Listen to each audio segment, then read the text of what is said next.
This is Rebecca Vaughn, and this is my video of the cat muscles of the neck, chest, and abdomen.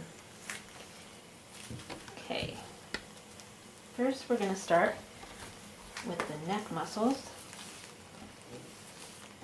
starting with the digastrics right here and here, and they originate on the occipital bone and the mastoid process and insert on the mandible, and they depress the jaw, which would bring it down.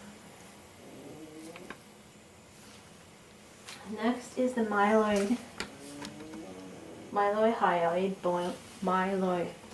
bone, which is right here and here, and it originates on myelohyoid muscle, not bone, sorry. And it originates on the mandible and inserts on the hyoid, and it raises the floor of the mouth. Next is the masseter, which you can see right here, and it originates on the zygomatic bone and inserts on the lateral side of the dentary bone and elevates the mandible.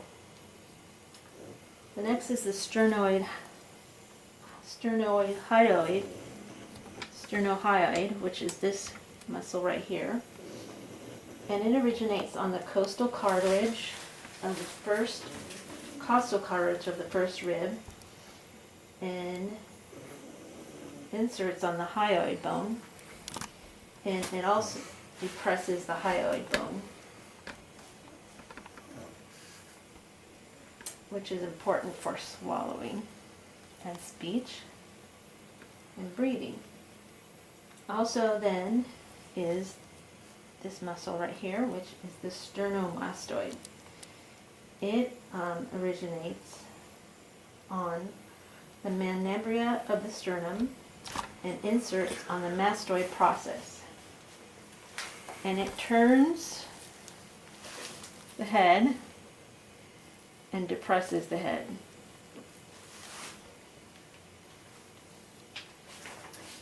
Let's move on to the abs. First is the linea alba, and it is tendinous seam that stretches from the sternum to the pubic symphysis, and the muscles that attach to this are the transverse abdominis, internal and external obliques, and the rectus abdominis attach here. Sorry, catch my breath. So the first abdominal muscle is the rectus abdominis, right here and here, and there's the linea alba. And again, the rectus abdominis originates on the pubic symphysis and inserts on the costal cartilage. The external oblique is this one right here,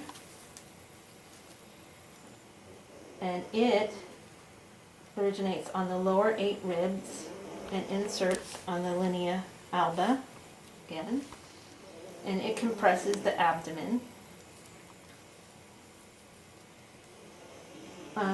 The next is the internal oblique,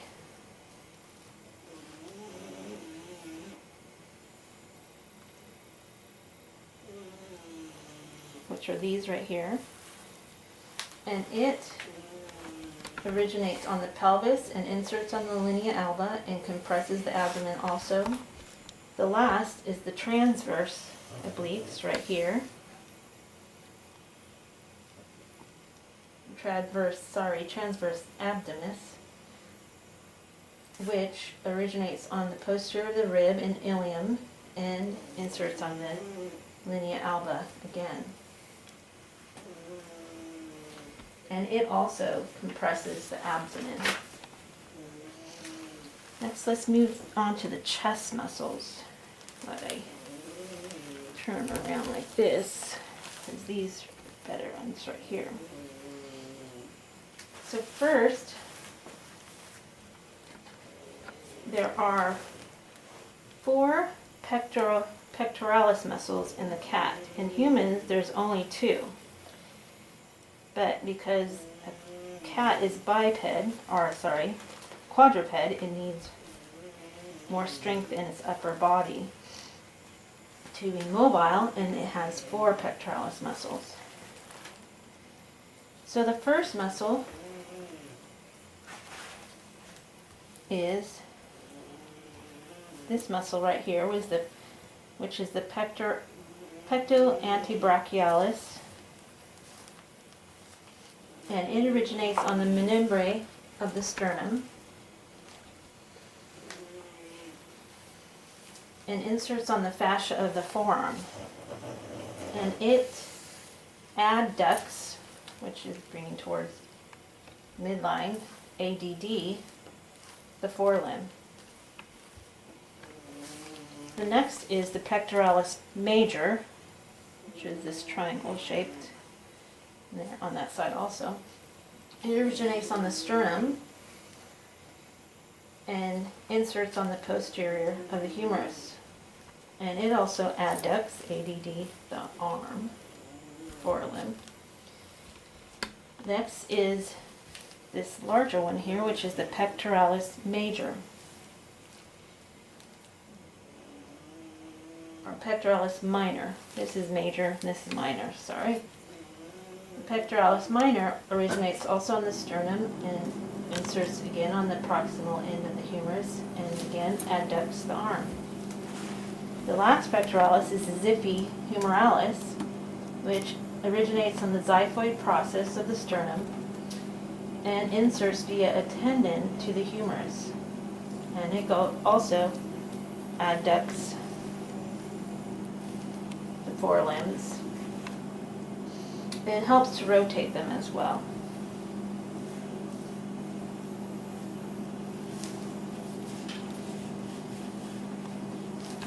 Next,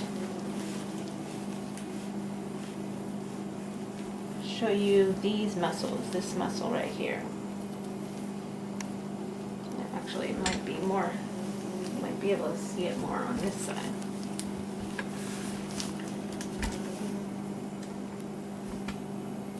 It's more delineated on this side. So, first is the trace major muscle, which is this muscle right here. And it originates on the posterior of the scapula and inserts on the lesser tubercle of the humerus. And its function, or how it functions, is to extend the humerus. So this would be flexing the humerus. So extend the humerus, medially rotate it, so rotate it medially, and adduct as well the humerus. Then there's the suprascapularis, which is the muscle medial to that, the trace major, and it originates on the subscapular fossa of the scapula, inserts also on the lesser tubercle of the humerus, and it rotates the humerus.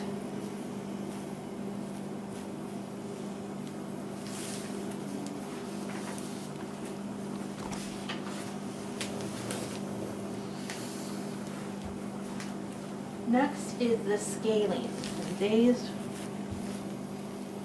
are more visible here. Okay. There's these fan-like muscles right here. Do you see them? Right there. And they, or actually, no, those aren't the scalene. Sorry, those are the, we'll start with those anyways. Those are the serratus ventralis. And those originate as separate bands onto the rib. and they insert onto the vertebral border of the scapula.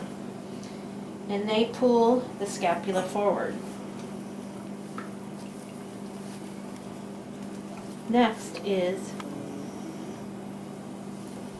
and I'm going to put on this side because it's kind of easier to see over here, is this scalenus, which I was talking about. Okay.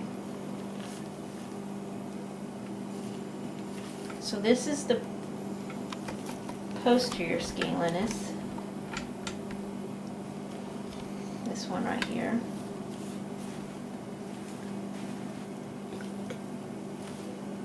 There's, and then this is the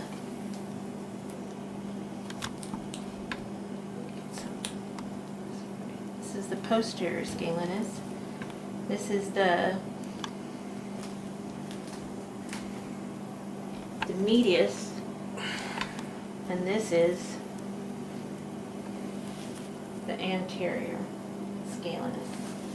And they originate on the ribs and insert in the transverse process of the cervical vertebrae. They flex and draw the ribs anteriorly.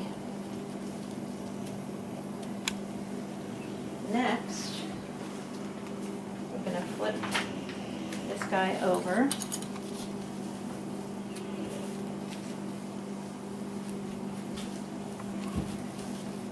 Put all his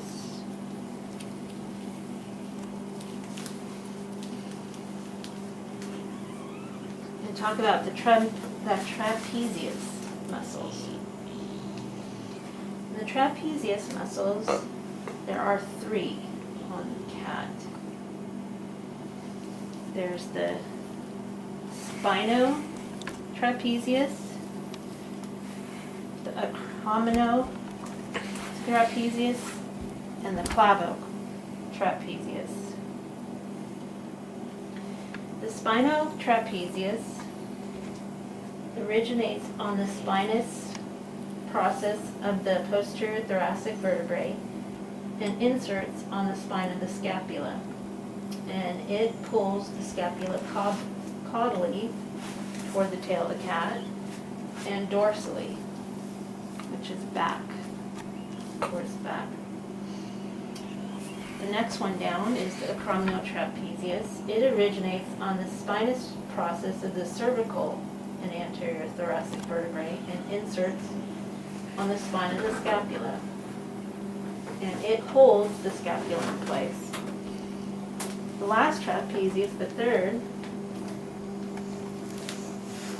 trapezius, is the clavotrapezius, which originates on the axis bone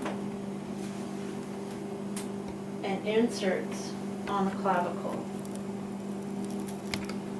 And it moves the scapula cranially and dorsally.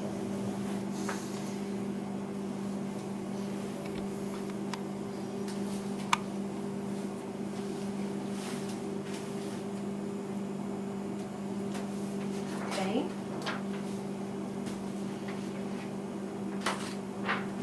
Oh, yeah. Let's not forget the latissimus dorsi.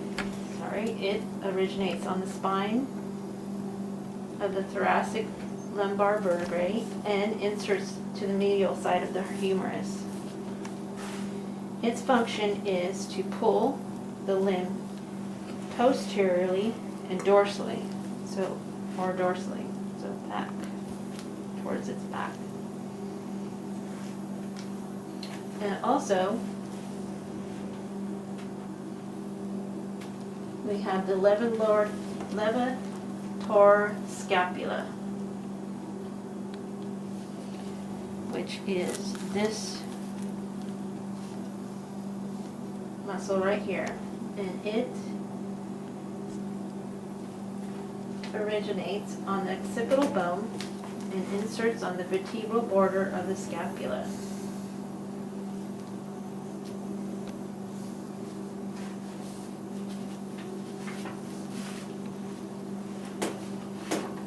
And lastly, just catch your breath here. reflect the trapezius back so we can see these deeper muscles of the back and shoulder.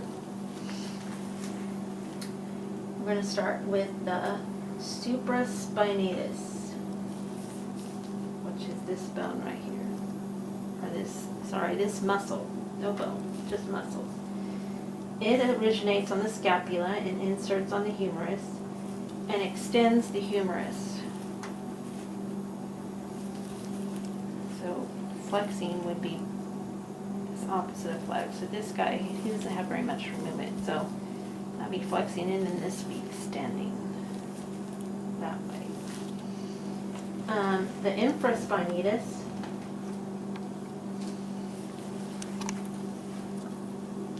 which is this muscle right here,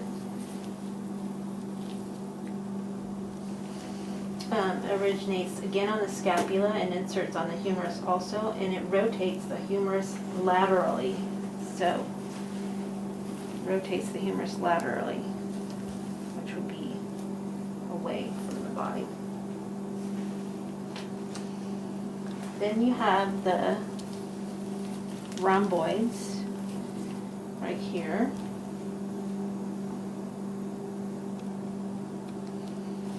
And on the other side. And the rhomboids both insert on the spines of the posterior cervical and anterior thoracic vertebrae and inserts on the scapula actually underneath this muscle. And it draws the scapula forward, and dorsally, so kind of like that.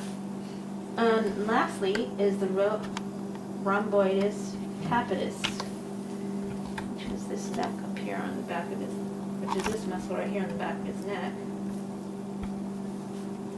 And it originates on the spinous line and inserts on the vertebral border of the scapula. And it elevates and rotates the scapula.